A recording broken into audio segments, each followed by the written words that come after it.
In the fast-paced, ever-changing landscape of the business world, resilience isn't a luxury, it's a necessity.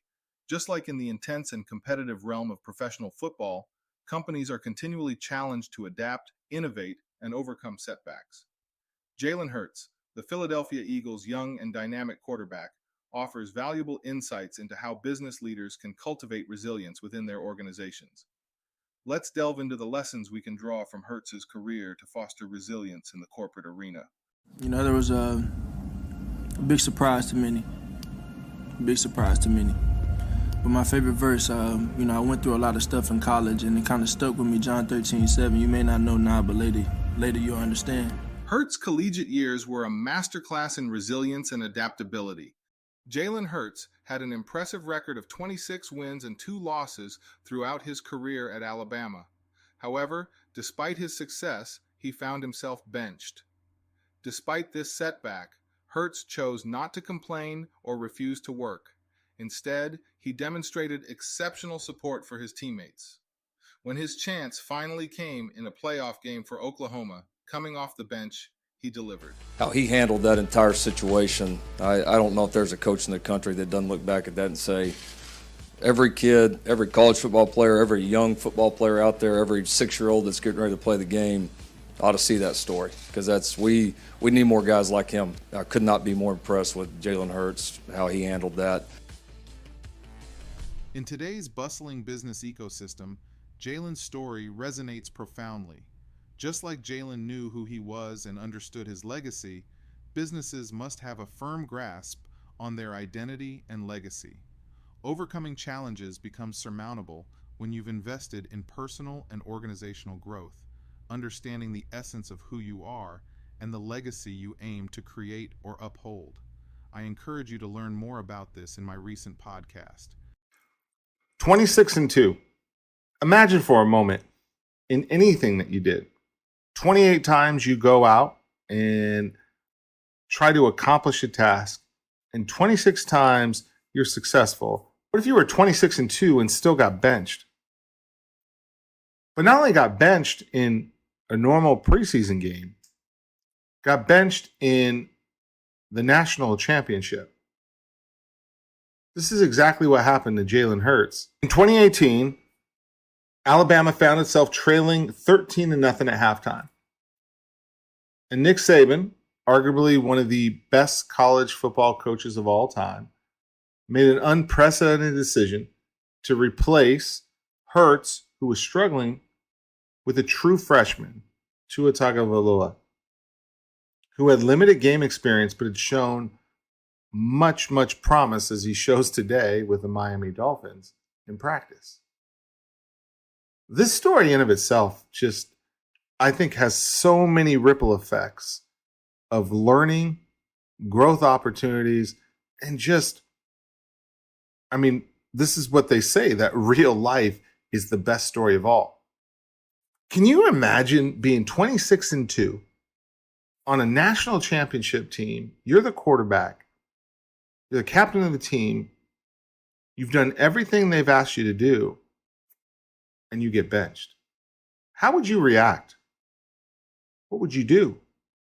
What stories would you tell yourself in your head?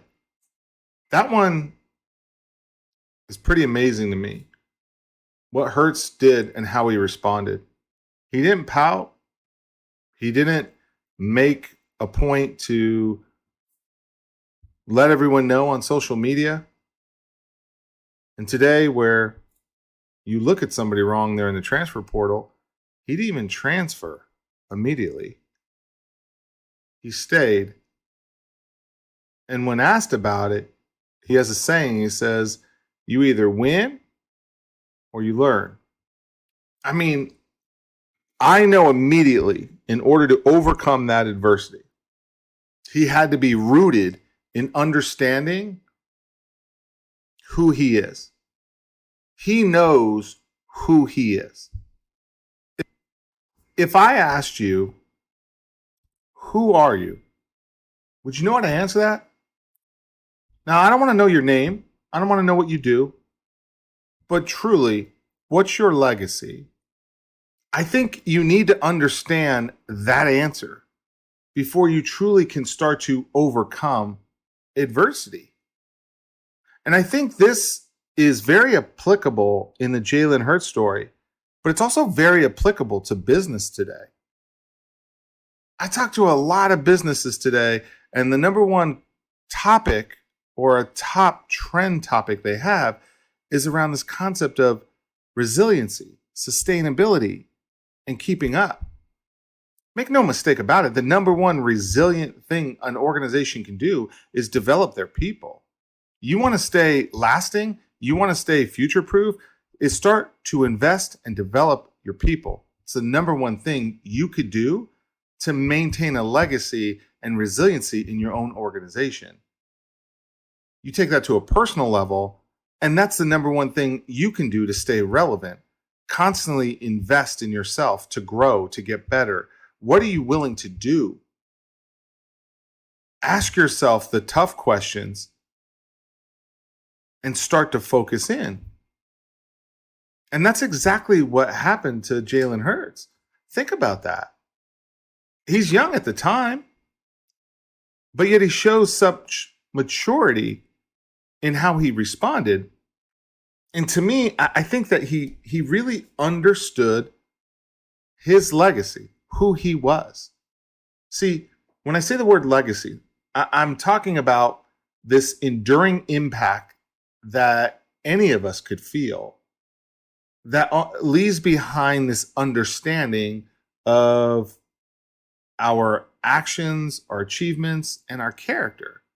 Another way you can ask that is, what do you do? What do you value? In order to answer that, you have to understand who you are. What do you value at your truly core? Because that's what it comes down to, these core values.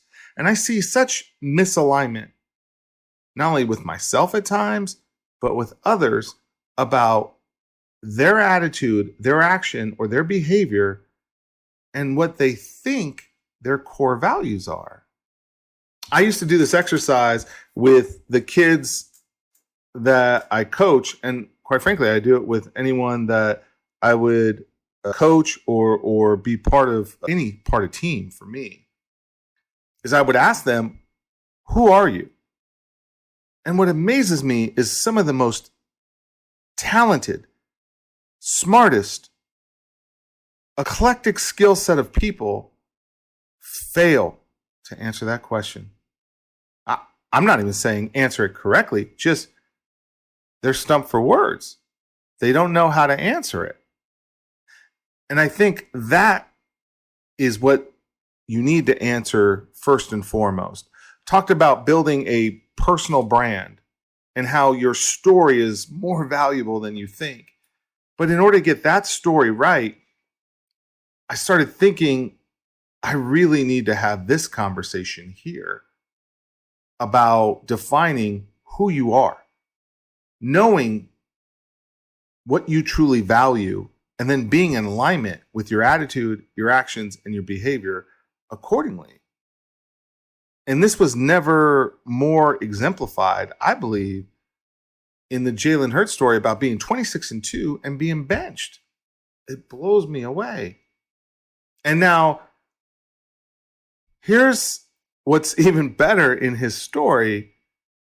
So he stays the following year,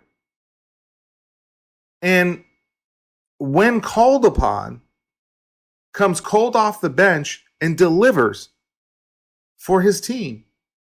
And then it allowed him, I believe, to have closure. And I've learned this as I've gotten older in life, that closure is so important. Make sure that you have closure in even the little things, because it's so important to your mentality, to your mindset.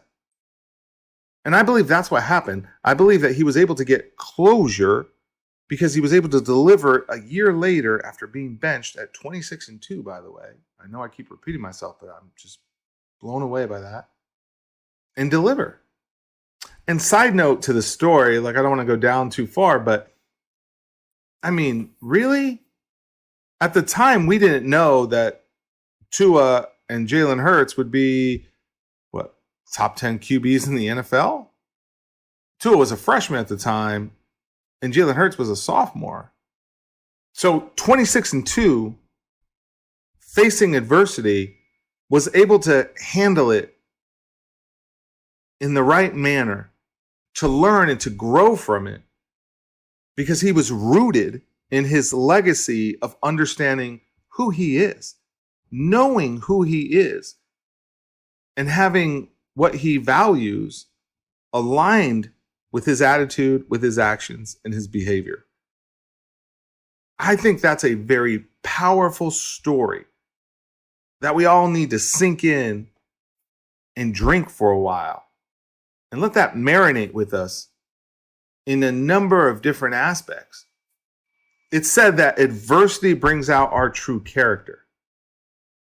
Like, you want to get to know somebody, force adversity in either your relationship, in your environment, and you will start to see their true character come out. We also talked about how this is applicable to business. As more and more organizations are looking to become resilient, you're not going to be able to find that in a technology, to find that in something you could buy. Everybody seems to know financial debt.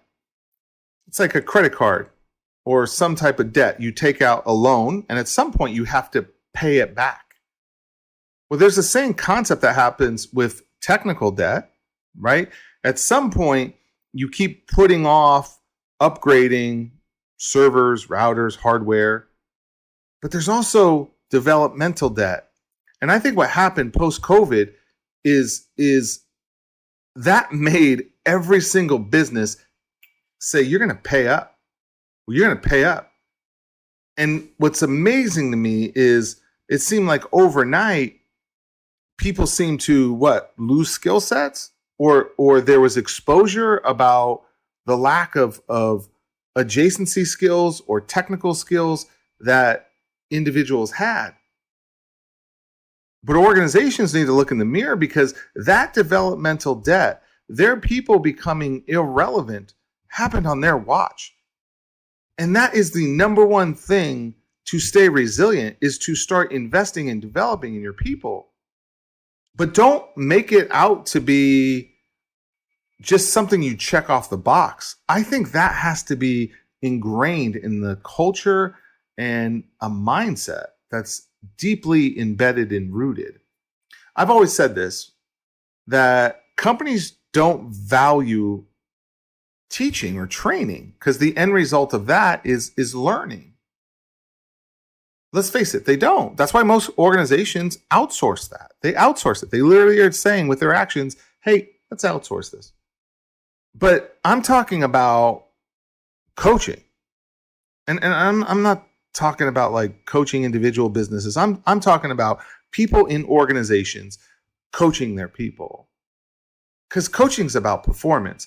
Coaching's about getting the right alignment, the right assignment, and the right technique on a day in and day out basis to be able to execute effectively, to be resilient no matter what comes, to be able to adjust, adapt, and pivot accordingly.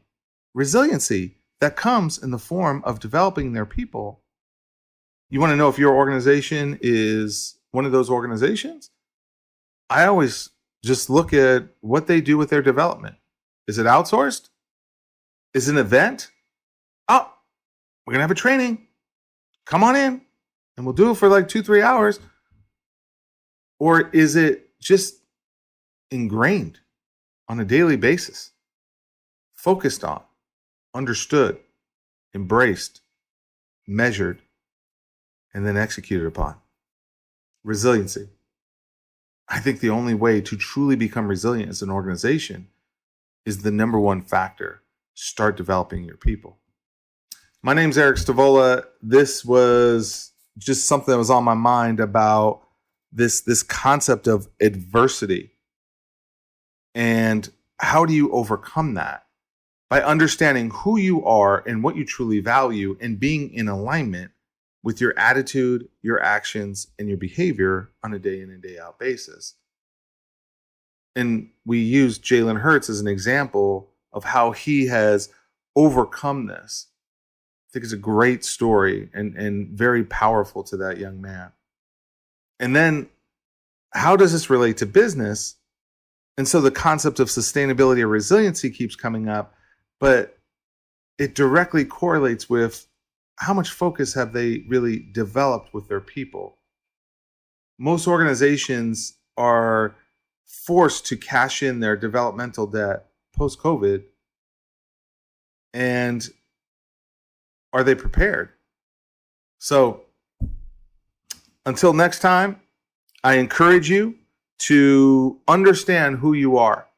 I'll put a video down below. It's a little exercise I just do. I'll make it a lot shorter, but it's something I've always done with the players. I think you'd enjoy it, of just about walking through and helping you answer that question about who you are. And then I'll also put in a little bit more detail on some other actions that you can do around building a sustainable developmental organization and embedding that into your culture. I'll just put that in like a power play format. Hope you enjoy it. Talk to you next week. Thanks.